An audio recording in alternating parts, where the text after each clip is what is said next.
হরে কৃষ্ণ, জয় জগন্নাথ। আজকে আমরা পুরী জগন্নাথ মন্দিরের 12টি অলৌকিক রহস্য আপনাদের সামনে তুলে ধরব। তো 1 নম্বর রহস্য হচ্ছে, পুরী জগন্নাথ মন্দিরের সম্মুখে যেহেতু মহাসমুদ্র অবস্থিত, তাই মহাসমুদ্রের গর্জন বা সমুদ্রের শব্দ শোনা যাবে, এটি স্বাভাবিক। কিন্তু মন্দিরের ভেতরে সমুদ্রের কোনো শব্দ প্রবেশ করে না। সমুদ্রের গর্জনের শব্দ মন্দিরের ভেতরে শোনা যায় না। মন্দিরের সিংহদ্বারে প্রবেশ করলে সমুদ্রের গর্জন আর শোনা যায় না। এই কি রহস্য? একবার ভগবান শ্রী জগন্নাথ যখন রাত্রিকালে শয়নে ছিলেন, তখন সমুদ্রের গর্জনে তার নিদ্রাভঙ্গ হচ্ছিল এবং ভগবান শ্রী জগন্নাথ ক্রুদ্ধ হয়ে তখন সমুদ্রকে নির্দেশ দিয়েছিলেন যাতে সমুদ্রের শব্দে তার কোনো ডিস্টার্ব না হয়, এবং সেটি তদারকি করার জন্য তার দায়িত্ব দিয়েছিলেন তিনি হনুমানকে। এবং হনুমান সিংহদ্বারের সম্মুখেই কিন্তু কানপাতা হনুমান দণ্ডায়মান রয়েছে। কানপাতা হনুমান হচ্ছে, তিনি তার কানকে শ্রবণের জন্য নিয়োজিত রেখেছেন ভগবানের সেবায়। ভগবানকে সন্তুষ্ট করাই তার দায়িত্ব পালনের জন্য তিনি তার কানপাতা হনুমান তার দায়িত্ব পালন করছেন, সেই মন্দিরের ভেতরে যাতে সমুদ্রের আওয়াজ প্রবেশ করতে না পারে। 2 নম্বর রহস্য হচ্ছে, জগন্নাথ পুরী মন্দিরের গম্বুজের চূড়ায় কোনো পাখি বসে না এবং গম্বুজের উপর দিয়ে কোনো পাখি উড়েও যায় না। তো এটি হচ্ছে অন্যতম এবং একটি রহস্য। এবং অনেকে ভুল করে থাকেন যে আমি গম্বুজের উপর দিয়ে পাখি উঠতে দেখেছি, কিন্তু সেটা আপনার ভুল হতে পারে। জগন্নাথ মন্দিরের গম্বুজের চূড়ার উপর দিয়ে কোনো পাখি উড়েও যায় না এবং কোনো পাখি বসেও না। 3 নম্বর রহস্য হচ্ছে, জগন্নাথ মন্দিরের গম্বুজের উপর দিয়ে কোনো বিমান পথ নেই, কোনো বিমান বা কোনো হেলিকপ্টার উড়ে যায় না। 4 নম্বর রহস্যটি হচ্ছে, পুরী মন্দিরের গম্বুজের ছায়া মাটিতে পড়ে না। এটি কি রহস্য? যেহেতু মন্দিরের উচ্চতা 214 ফিট এবং মন্দিরের ভেতরের সীমান্ত প্রায় 4 লক্ষ বর্গ ফিট, কিন্তু মন্দিরের গম্বুজের ছায়া মাটিতে পড়ে না। 5 নম্বর রহস্যটি হলো, প্রতিদিন জগন্নাথ মন্দিরের গম্বুজের চূড়ায় ধ্বজা লাগানো হয় এবং সেই ধ্বজা আপনারা দেখে থাকবেন। প্রতিদিন সকালে ধ্বজা লাগানো হয় এবং প্রতিদিন সন্ধ্যার পূর্বে সেই ধ্বজা বা পতাকা নামানো হয়। যদি কোনো দিন ভুলবশত ধ্বজা লাগানো না হয় বা ধ্বজা সন্ধ্যার আগে নামানো না হয়, তাহলে কিন্তু জগন্নাথ মন্দিরের সিংহদ্বারের দ্বার 14 বছরের জন্য বন্ধ হয়ে যাবে।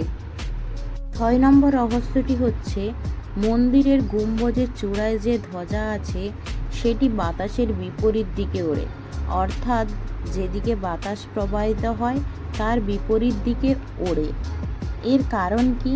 এর কারণ হলো, ভগবান তিনি হনুমান, পবনপুত্র হনুমানকে নির্দেশ দিয়েছিলেন মন্দির রক্ষণাবেক্ষণের জন্য, এবং পবনপুত্র হনুমান তিনি বেড়ি হনুমান মন্দির উত্তর দ্বারে অবস্থান করেন এবং পূর্ব দিকে মুখ করে থাকেন, এবং তিনি সেই বিষয়টি তদারকি করেন এবং মন্দিরের সম্মুখে এসে বায়ু তার দিক পরিবর্তন করে, এবং সেই কারণেই মন্দিরের ধ্বজা বায়ুর যেদিকে ওড়ে তার বিপরীত দিকে প্রবাহিত হয় বলে মনে হয়। 7 নম্বর রহস্য হলো, পুরী মন্দিরের গম্বুজের শীর্ষে যে সুদর্শন চক্র অবস্থান করেন, সেটিকে আপনি যেই দিক থেকেই দেখেন না কেন মনে হবে আপনার দিকে ফিরে আছে, অর্থাৎ চতুর্দিক থেকেই সুদর্শন চক্র দৃশ্যমান, সমভাবে দৃশ্যমান। 8 নম্বর রহস্য হচ্ছে, পুরী জগন্নাথ মন্দিরে জগন্নাথের জন্য যে 56 ভোগের ব্যঞ্জন, শতাধিক ব্যঞ্জনের আয়োজন করা হয় যে রন্ধনশালায়, সেটি হচ্ছে পৃথিবীর সবথেকে বড় রান্নাঘর বা রন্ধনশালা, এবং এই রান্নাঘরে 752টি চুলা বা উনুন রয়েছে এবং সেখানে 1500 ভক্ত বা সেবক জগন্নাথের সেবায় নিযুক্ত থাকেন। রান্নাঘরে প্রতিদিন 10,000 মানুষের ভোগ রান্না হয়। যদি কোনো দিন মন্দিরে 10,000-এরও 5,000-এরও বেশি ভক্ত হয় বা তার কম সংখ্যক ভক্ত উপস্থিত থাকে, বা কোনো দিন 2 লক্ষ বা তার বেশি ভক্ত উপস্থিত থাকে, তবুও রান্নাঘরে 10,000 ভক্তেরই ভোগ বা প্রসাদ রান্না করা হয়, তবুও কোনো দিন প্রসাদ কম বা বেশি হয় না, প্রসাদ নষ্ট হয় না।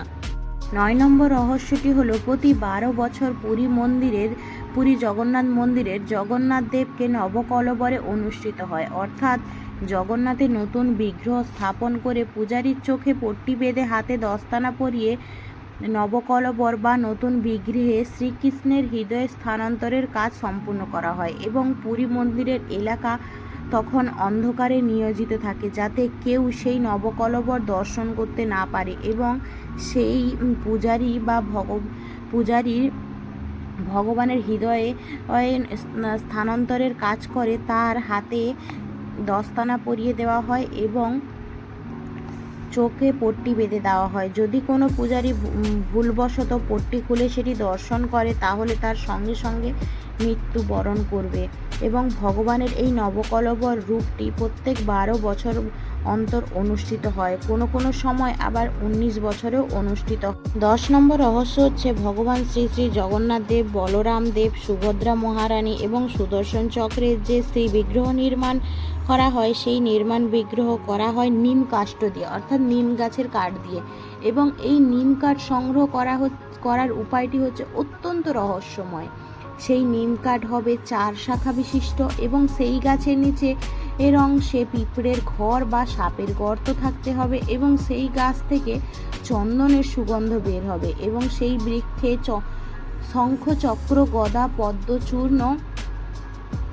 চিহ্ন থাকবে। শ্মশানে 3 মাথার মোড়ে অবস্থান করবে অথবা 3 পাহাড় বিশিষ্ট স্থানে থাকবে এই নিম গাছ, আর এই নিম গাছের কাঠ দিয়েই তৈরি হয় জগন্নাথের শিববিগ্রহ, যেটি নবকলেবরের জন্য প্রতি 12 বছর পর পর নির্মিত করা হয়। 11 নম্বর রহস্য হলো যদি কেউ পুরী মন্দিরের চূড়ায় অবস্থিত সুদর্শন চক্রকে দর্শন করে এবং প্রণাম করে তাহলে সে জগন্নাথের দর্শনের সমান ফল লাভ হবে। এটি হচ্ছে জগন্নাথের নির্দেশ এবং সুদর্শনের প্রতি জগন্নাথের কৃপা। তো যারা মন্দিরের ভেতরে প্রবেশ করতে পারো না এবং অনেক দূরে অবস্থান করো, তারা যদি দূর থেকে সুদর্শন চক্রের দর্শন করো, তাকে প্রণাম করো, তাহলে জগন্নাথের কৃপা লাভ করবে। 12 নম্বর সর্বশেষ রহস্য হলো জগন্নাথ মন্দিরের সম্মুখে সমুদ্র, তিনি হলেন জগন্নাথ দেবের শ্বশুর। সেটি কিভাবে? সমুদ্র মন্থনের সময় লক্ষ্মী দেবী আবির্ভূত হয়েছিলেন এবং ভগবান লক্ষ্মী দেবীকে বিবাহ করেন, আর সেই সূত্রে যেহেতু সমুদ্র থেকে লক্ষ্মী দেবী আবির্ভূত হয়, সমুদ্র হচ্ছে লক্ষ্মী দেবীর পিতা, সেহেতু ভগবান লক্ষ্মী দেবীকে বিবাহ করেন, তাই ভগবান সমুদ্রের জামাতা এবং সমুদ্র ভগবানের শ্বশুর। এই হচ্ছে পুরী মন্দিরের 12টি অলৌকিক ইতিহাসের রহস্য, যার সমাধান কেউ কোনোদিনও দিতে পারে না এবং বিজ্ঞানও তার কোনো সমাধান করতে পারেনি। তো পুরী মন্দিরের এই অলৌকিক ইতিহাসের ভিডিও আপনাদের কেমন লাগলো তা অবশ্যই আমাকে কমেন্ট করে জানাবেন এবং ভিডিওটি ভালো লাগলে অবশ্যই একটা লাইক, কমেন্ট, শেয়ার করবেন এবং এই রকম নিত্য নতুন ভিডিও পেতে চ্যানেলটি সাবস্ক্রাইব করে পাশে থাকবেন, যাতে আমার নিত্য নতুন ভিডিও সর্বপ্রথম আপনাদের কাছে পৌঁছে যেতে পারে। হরে কৃষ্ণ, সবাইকে রাধে রাধে। সামনেই রথযাত্রা, সকলে বলুন জয় জগন্নাথ।